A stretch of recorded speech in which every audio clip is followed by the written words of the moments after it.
Hey guys, join me today as we paint an Ossiarch Bone Reaper Necropolis Stalker. We're going to get started here with a primer. I'm going to use a black primer from AK Interactive. I thin it with a little bit of their acrylic thinner, shoot it through an airbrush, keeping it thin, making sure I hit all those nooks and crannies.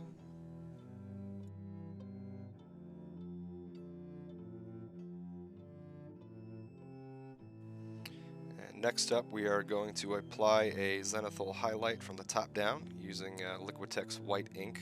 I did thin this ever so slightly with that same acrylic AK thinner. You're going to see here I'm hitting it pretty heavily from the top. I'm making sure that the high points are quite opaque. I'm also going to hit the base and catch those top rocks on the base so that when we go to wash it later, we'll have a really easy, quick, effective base. Make sure you keep it moving, don't hit it too hard, cause flaking, cracking, anything like that. This is going to be the basis for that lovely bone color that we're going to have later. And let's get started on that bone with a wash. So I make a homemade wash. I've been experimenting with Monument Hobbies glaze medium and I really like it. I mix it with a little bit of Flow Aid. You'll see the recipe here up on the screen, with about 1 drop of raw umber Liquitex ink and 1 drop of coal black ink.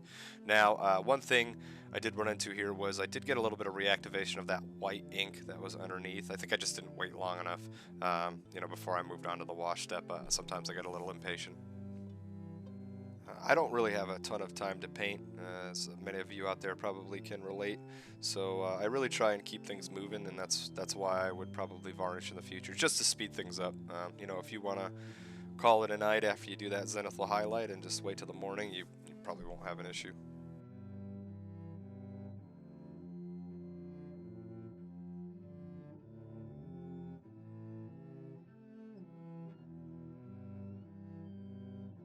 Now we're going to move on to that black armor. We're just going to box in all the black armored panels with whatever black you like to use. I personally use an Amsterdam black ink. It's one of the most smooth, opaque black colors that I have ever used. I'll put it in the description down below, a link to it. One of the other things I really like about this black ink is that it dries almost ultra matte, so it has a really nice black finish to it. And as you can see here, it has no problem covering over white. You're not getting any streakiness or anything showing through that single smooth coat that's going on.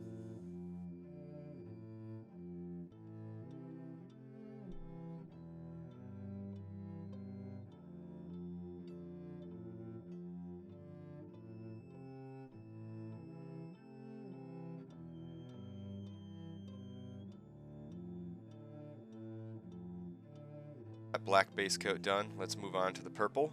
Here I'm going to use a Citadel Contrast, one of their new colors. It's called Luxion Purple. It's quite a nice bright purple, as opposed to some of those muted earlier contrast purples that came out. Here you'll see I put it on pretty heavily. Make sure you keep it moving. I like to use a dabbing method to kind of pool where I want it to pool to kind of create those shadows. Go ahead and hit behind the cloak. Doesn't really matter. Not many people are going to see behind the cloak. You'll see as I come around here, I'll start kind of dabbing up top where I want to get a little more. Maybe after this, get a little more contrast in these areas, and kind of remove some pooling where I don't want it.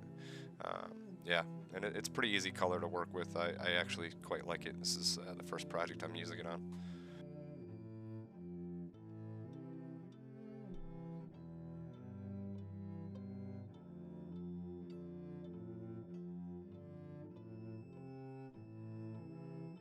And in keeping with the contrast theme, I'm going to move over to Army Painter's Speed Paint Absolution Green to just hit these blades, get a really nice green, eerie base coat going on these weapons.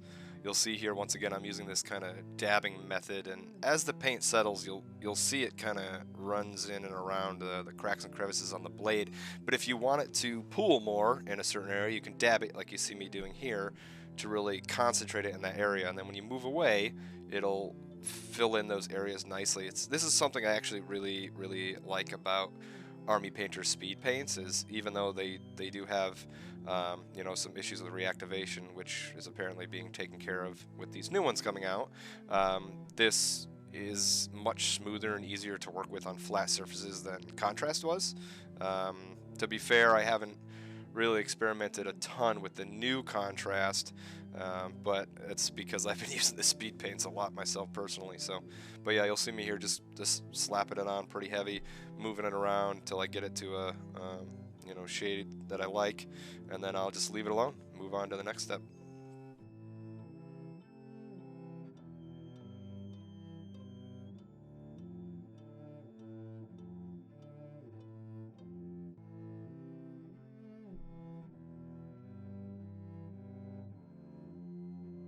And once again, I'm going to reach for another Army Painter speed paint. This is Dark Wood.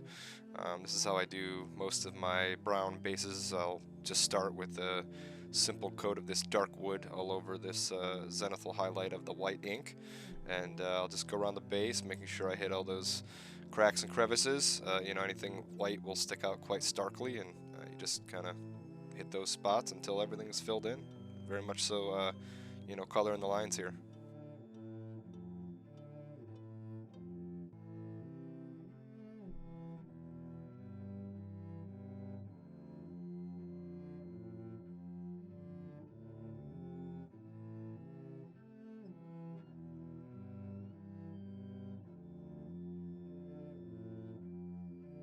So with our base colors blocked in, we're going to move on to starting some highlights here.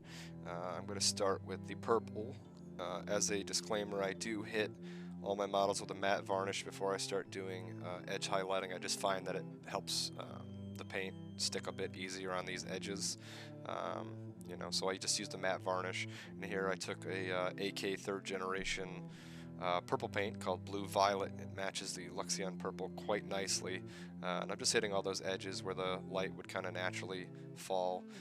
This is more of a speed paint project. I'm just trying to get a warband thrown together for local Warcry gaming that we're doing, and yeah, I'm trying to get this stuff done, and then possibly in the future I'll expand this more into a full army for Age of Sigmar.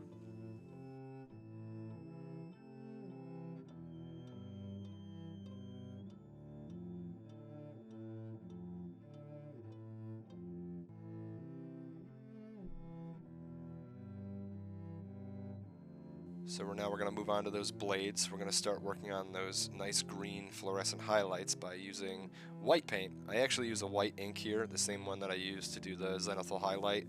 I just add a little bit of water just to help it flow into these etchings here on the blade. And you'll see when we base coat it with this white here, we're going to use a fluorescent paint later over the top that is transparent to help make it really, really pop. And so I'm just being careful here. I'm using a smaller brush, just trying to get it in those runes, just to have a nice stark white, you know, white color going here. Yeah, and then I'll hit the edge of the blades with the same white paint. I'll also hit some of the runes on the armor and the gems that are around the armor, just to get a good white base coat for that fluorescent paint that's coming up.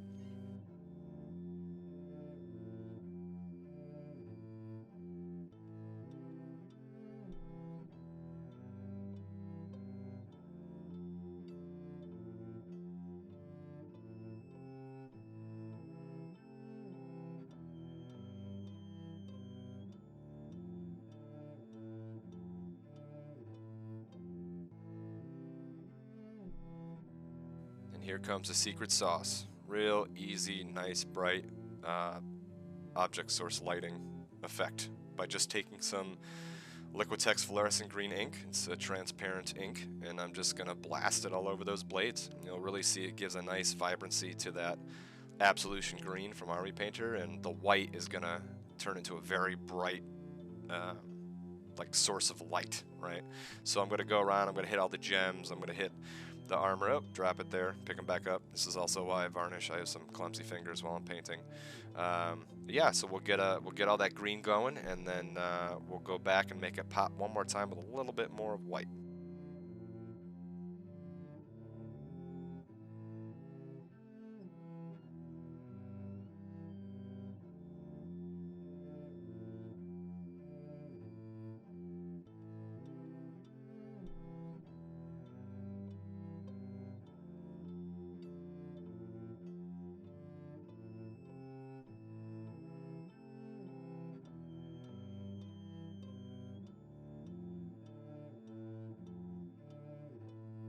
Now to really help sell that effect, you'll see there's some overspray of that fluorescent paint that went on the black armor.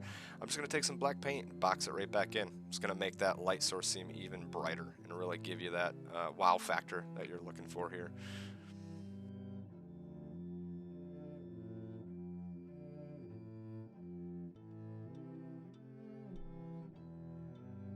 Now we're going to take that fluorescent green ink again with a brush, and we're just going to add it to some of the more fine areas that you can't get with the airbrush, mainly the eyes, sometimes a little bit on the gems depending on if they need it or not. And then we'll just make sure we have a good coat in all the recesses, and that'll really help sell that eerie green glow effect. You also see me using my fingers here to kind of whisk away sometimes the paint gets in the wrong spot. This is another reason why I like to actually put down a little bit of matte varnish, as it really helps protect the model. And then here you'll see I'm going to take that white paint we talked about earlier thing down again, and I'm just going to run it over these runes to make them really extra bright. I'll also add a little bit of this to the eyes and to the gems.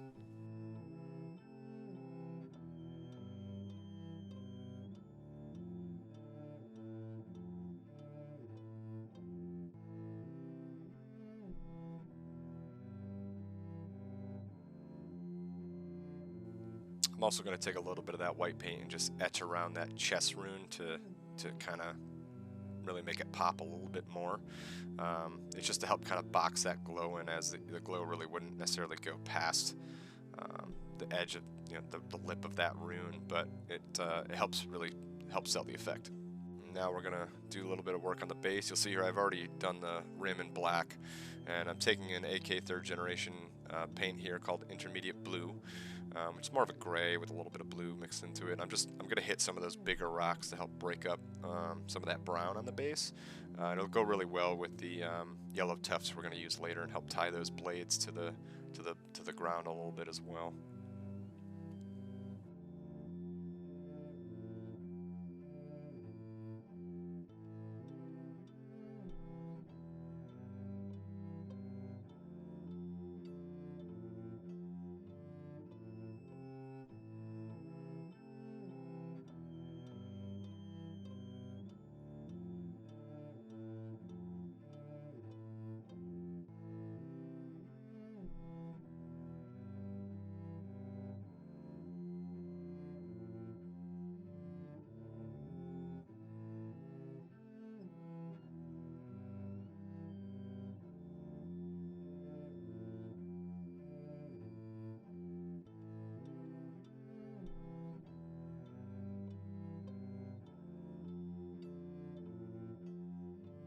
Once again, we're going to reach for that magic wash I used on the bone. We're going to hit the rocks with that, just to help kind of blend it a little bit into the base and make them a little less stark looking.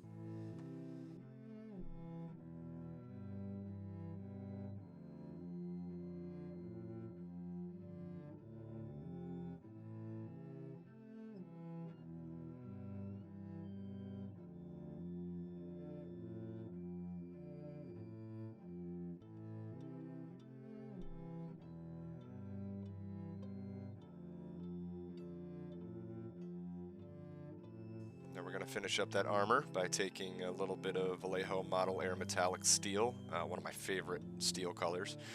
It's super smooth, super easy to coat with. One coat usually does the job, even on big flat surfaces. Shoots well through an airbrush, paints well through a brush.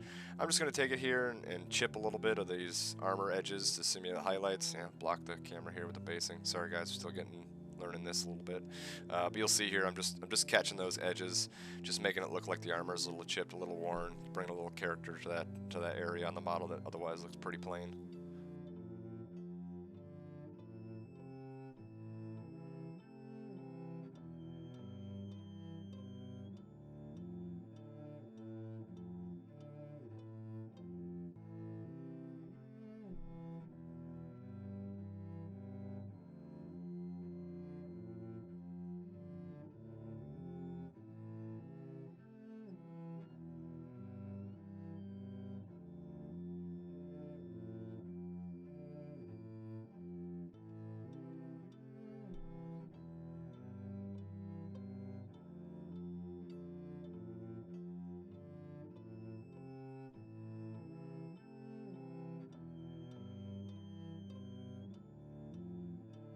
Alright, it's time to seal the model. I seal all my models in a two-step process. I use a gloss varnish that I hit very heavily as I plan to game with these minis.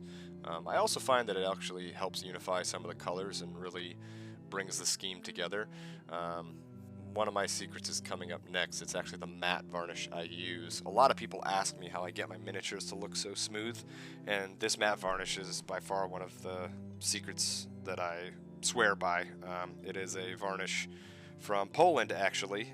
A lot of scale modelers use it. It is ultra matte, but it leaves a lovely flat finish, as you can see here.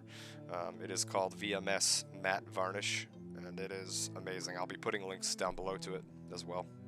So let's finish up the base here. We're just going to get some Army Painter Tufts. I love this yellowish color. It really helps tie the blades in with the base and the purples and the slight off blue of the rocks. And we'll just stick a couple on there, you know, unevenly in good looking spots. Yeah, then we'll be calling it done.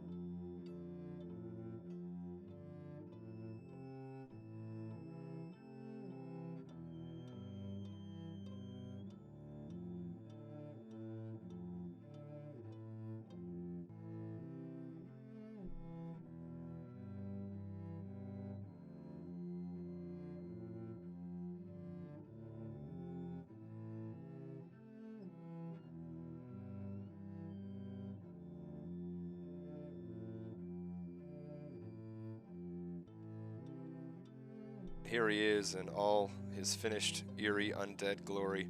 Hope you guys liked the video. Please like and subscribe.